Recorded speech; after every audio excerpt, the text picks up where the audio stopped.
નમસ્કાર મિત્રો, સ્વાગત છે બધા મિત્રોનો મારી યુટ્યુબ ચેનલમાં। હું છું આપનો મિત્ર ભાવિક વઘાસિયા।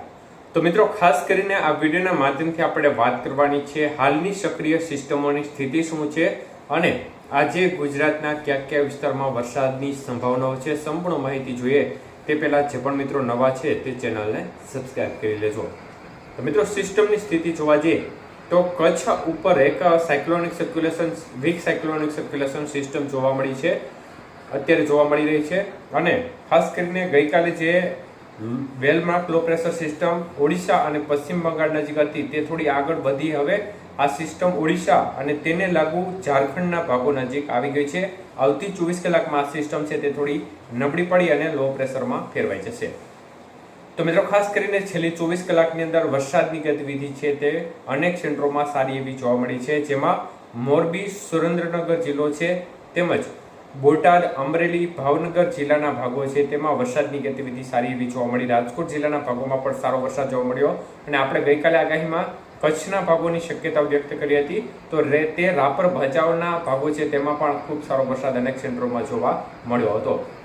તો મિત્રો, મુખ્યત્વે સિસ્ટમની જે અસર છે તેના મિડ લેવલનો ભેજ છે તે સક્રિય થયો હતો, જેના પરિણામ સ્વરૂપે ગઈકાલે આ ભાગોમાં સારા વરસાદની ગતિવિધિ જોવા મળી હતી। ત્યારે આવનારી 24 કલાકની અંદર વરસાદની ગતિવિધિ વિશે વાત કરીએ તો કચ્છના ભાગોમાં આજે પણ રાપર, ભચાઉ, અંજાર આજુબાજુ થોડી સંભાવના રહેશે, અન્ય ભાગોમાં છૂટાછવાયા ઝાપટા પડી શકે છે। સૌરાષ્ટ્રના ભાગોની વાત કરીએ તો સૌરાષ્ટ્રના ભાગોમાં આજે પણ ગઈકાલના જે વિસ્તારો હતા તે વિસ્તારોમાં જ વધુ સંભાવનાઓ બપોર બાદ રહેશે, જેમાં મોરબી, સુરેન્દ્રનગર, બોટાદ, અમરેલી, ભાવનગર, રાજકોટ જિલ્લાના ભાગો અને રાજકોટને લાગુ જામનગર જિલ્લાના અમુક ભાગો સુધી વરસાદની ગતિવિધિ જોવા મળે તે પ્રકારની સંભાવનાઓ દેખાઈ રહી છે। અન્ય તરફ સૌરાષ્ટ્રના બીજા ભાગો છે તેમાં છૂટાછવાયા ઝાપટા સ્વરૂપે વરસાદની ગતિવિધિ ચાલુ રહેશે। દક્ષિણ ગુજરાતના ભાગોની વાત કરીએ તો તેમાં પણ છૂટી છવાઈ વરસાદની ગતિવિધિ ગઈકાલે જોવા મળી તે પ્રકારે જ વરસાદની ગતિવિધિ જોવા મળશે। ગઈકાલે સુરતના અનેક વિસ્તારોમાં વરસાદી માહોલ જોવા મળ્યો હતો, છૂટો છવાયો વરસાદી માહોલ હતો, પરંતુ આંકડા છે તે અમુક સેન્ટરોમાં 1 ઇંચ કરતાં વધુના જોવા મળ્યા હતા। તો તે પ્રમાણે સુરતના બધા જિલ્લા છે તેમાં વધઘટ સાથે હળવા મધ્યમ ઝાપટાથી હળવો વરસાદ અને સીમિત વિસ્તારમાં મધ્યમ વરસાદ પણ જોવા મળી શકે છે।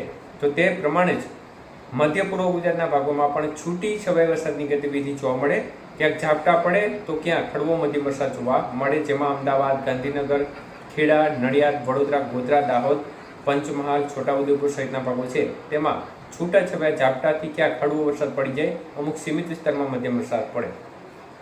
ઉત્તર ગુજરાતના ભાગોમાં પણ તે પ્રમાણે છૂટાછવાયા ઝાપટા સ્વરૂપે વરસાદની ગતિવિધિ જોવા મળે અને અમુક સીમિત વિસ્તારમાં વરસાદની ગતિવિધિ થોડી સારી જોવા મળી શકે છે, જેમાં ખાસ કરીને સિદ્ધપુર, પાટણ, ડીસા, મહેસાણા, રાધનપુર સહિતના ભાગો છે, સાબરકાંઠા, ઈડર, ખેડ બ્રહ્મા સહિતના ભાગો છે તેમાં પણ ક્યાંક ક્યાંક વરસાદની ગતિવિધિ છૂટાછવાયા ભાગોમાં જોવા મળી શકે છે। તો આ પ્રકારની સંભાવના આવનારી 24 કલાકની અંદર દેખાઈ રહી છે, એટલે હાલ વરસાદની ગતિવિધિ છે તે છૂટી છવાઈ રહેશે અને ખાસ કરીને આપણા જે વિડીયો અપડેટ આવતી હોય છે તેમાં જે વરસાદ જે પણ સ્થળોએ પડતો હોય છે તે બાબતની અપડેટ પણ આપણે ફેસબુકમાં આપતા હોય છે, જેમાં ગુજરાત વરસાદ સમાચાર નામનું આપણું ફેસબુક પેજ છે તેમાં તમામ માહિતી આપણે આપી રહ્યા છીએ। જ્યાં જ્યાં વિસ્તારમાં વરસાદ પડ્યો હોય છે તે વરસાદ વિશેની વિગતવાર માહિતી ત્યાં હોય છે અને ખાસ કરીને અત્યારની શક્યતાઓ પ્રમાણે હજી પણ આગામી સમયમાં ઝાપટારૂપી વરસાદની ગતિવિધિ ચાલુ રહે મોટાભાગના વિસ્તારમાં તે પ્રકારની સંભાવના છે।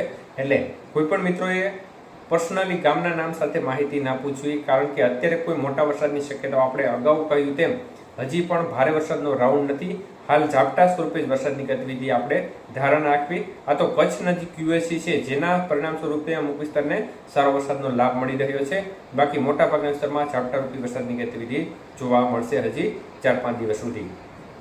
ધન્યવાદ।